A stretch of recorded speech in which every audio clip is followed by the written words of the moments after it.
प्रिय विद्यार्थियों, ऑनलाइन कक्षा शिक्षण में आप सभी का पुनः स्वागत है।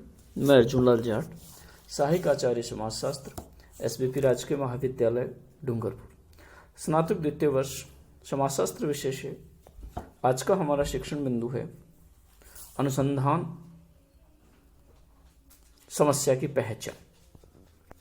प्रिय विद्यार्थियों, हम सामाजिक अनुसंधान के बारे में पिछली कक्षा में भी बातचीत की थी। जब हम समस्या पहचान के बारे में बात करते हैं, अर्थात हमारा जो अनुसंधान है उसकी समस्या की हम पहचान कैसे करें। अनुसंधान समस्या के चयन के बाद उसके निर्वचन या पहचान की समस्या आती है। समस्या की पहचान से हमारा आशय है कि अनुसंधान की समस्या के समस्त पक्षों का स्पष्टीकरण से है। जब तक अनुसंधान करता समस्या का प्रतिपादन नहीं कर लेता, तब तक वह इन सब से अनभिज्ञ रहता है। वस्तुतः उसे क्या करना है, किन प्रश्नों को खोजना है, एक अनुसंधानकर्ता को समस्या के प्रतिवेदन में ये सब चीज़ों की जानकारी होना आवश्यक है। ये स्वयं से प्रश्न भी पूछने चाहिए। तो आइए हम बात करते हैं ऐसी कौन कौन से तत्व हैं जिनके बारे में एक अनुसंधानकर्ता को अनुसंधान समस्या के चयन के समय ध्यान रखना चाहिए। नंबर 1 होता है अनुसंधान समस्या के विषय में उसकी जानकारी कितनी। हम जो अनुसंधान कर रहे हैं उसके बारे में अनुसंधानकर्ता की जानकारी क्या है। दूसरा है अनुसंधान के विभिन्न स्रोत। हम जिस भी विषय पर अनुसंधान कर रहे हैं उसकी विश्वसनीयता, उसकी प्रामाणिकता की सीमा क्या है, उसके संबंध में उपलब्ध जानकारी क्या है, हम जानकारी किस प्रकार से प्राप्त करेंगे, कि इन जानकारियों के स्रोत क्या हैं, इन सब के बारे में जान। तीसरा है अनुसंधान के विभिन्न स्रोत, साधनों एवं तरीकों का प्रयोग कैसे करना है।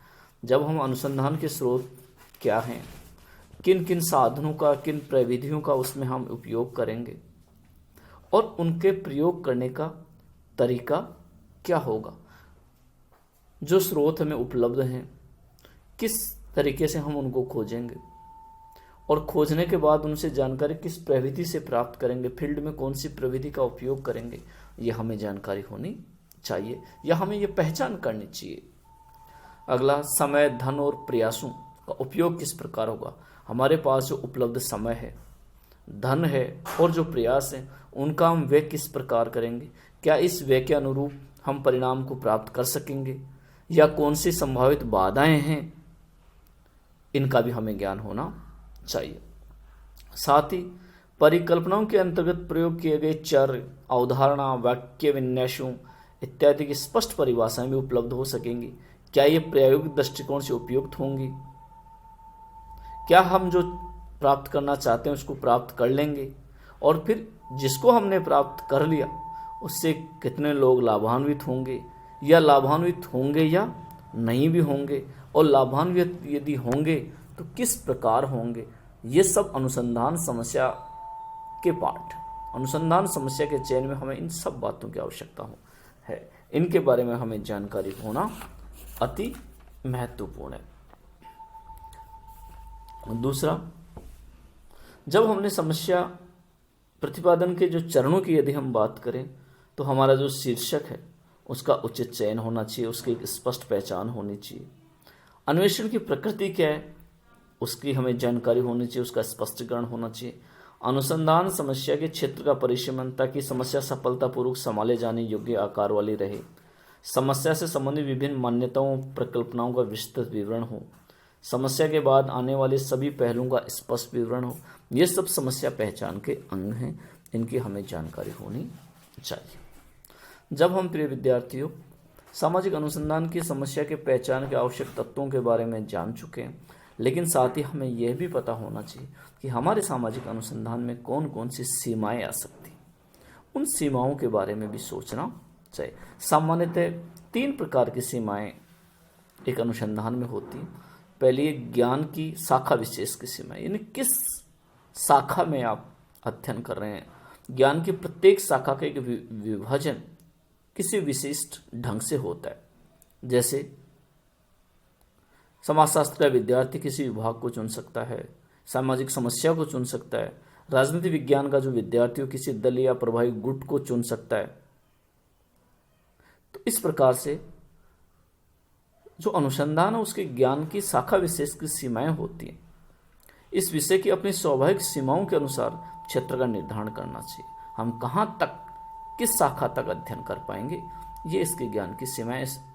दूसरा है भौगोलिक सीमाएं। हमें देश की भौगोलिक स्थिति पर भी विचार करना चाहिए। जैसे किसी विभाग के प्रशासन के 2 अंग होते हैं, मुख्यालय और क्षेत्र। यदि विद्यार्थी मात्र मुख्यालय का अध्ययन करता है तो उसका काम मुख्यतः राजधानी में होने की संभावना है, किंतु यदि वह क्षेत्र के कार्यालयों का अध्ययन करता है तो जिला, खंड, गांव में जाने की आवश्यकता होगी। तो अनुसंधानकर्ता को चाहिए कि वह प्रारंभ से ही ये निश्चित कर ले कि मुझे किस अंग का अध्ययन करना है, अर्थात मुख्यालय का अध्ययन करना है या फील्ड का अध्ययन करना है। तो इससे हमारी जो भौगोलिक स्थिति है, हम कहाँ तक अध्ययन कर पाएंगे, ये अच्छे से स्पष्ट हो जाता है। ये हमारे अनुसंधान की भौगोलिक सीमा है। उसके बाद है काल की सीमा है। सीमा का तीसरा निर्णय काल या समय के संदर्भ में करना चाहिए, क्योंकि समाज परिवर्तनशील है, सामाजिक परिस्थितियां परिवर्तनशील है। जैसे एक समाजशास्त्र का विद्यार्थी किसी विशेष घटना का अध्ययन कर रहा है, जैसे अनुसूचित जाति जनजाति की अवस्था का अध्ययन कर रहा है, तो उन अवस्थाओं में बदलाव हो रहा है। हो सकता है 1950 में जो स्थितियां थी वो आज नहीं होंगी। तो हमें आवश्यक होगा कि हमारे अध्ययन में हम काल की सीमा को स्पष्ट करें। हमें कहाँ तक अध्ययन करना है, किस सीमा तक अध्ययन करना है। जैसे कोई अर्थशास्त्र का विद्यार्थी है, बैंक प्रशासन का अध्ययन करना है, तो उसे ये तय करना पड़ेगा कि मेरी समय सीमा क्या है। क्या वो राष्ट्रीयकरण का प्रभाव जानना चाहता है, या बैंकिंग व्यवस्था में आधुनिक परिवर्तनों को जानना चाहता है, या बैंकिंग की परंपरागत व्यवस्था को जानना चाहता है। तो हमें यहाँ काल की सीमाओं का ध्यान रखना आवश्यक होगा। इस प्रकार से ज्ञान शाखा विशेष की सीमाएं, भौगोलिक सीमा और काल की सीमाएं, ये 3 सीमाएं हमारे अनुसंधान के ऊपर लागू हैं।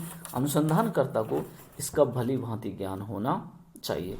यदि इन सब चीज़ों का ज्ञान एक अनुसंधानकर्ता को नहीं है तो अनुसंधान की जो सफलता है उसमें कहीं ना कहीं बैरिकेड आते हैं। प्रिय विद्यार्थियों, हमने सामाजिक अनुसंधान की समस्या पहचान और उसके विभिन्न पक्षों के बारे में चर्चा की। निश्चित रूप से आप इससे लाभान्वित हुए होंगे। धन्यवाद।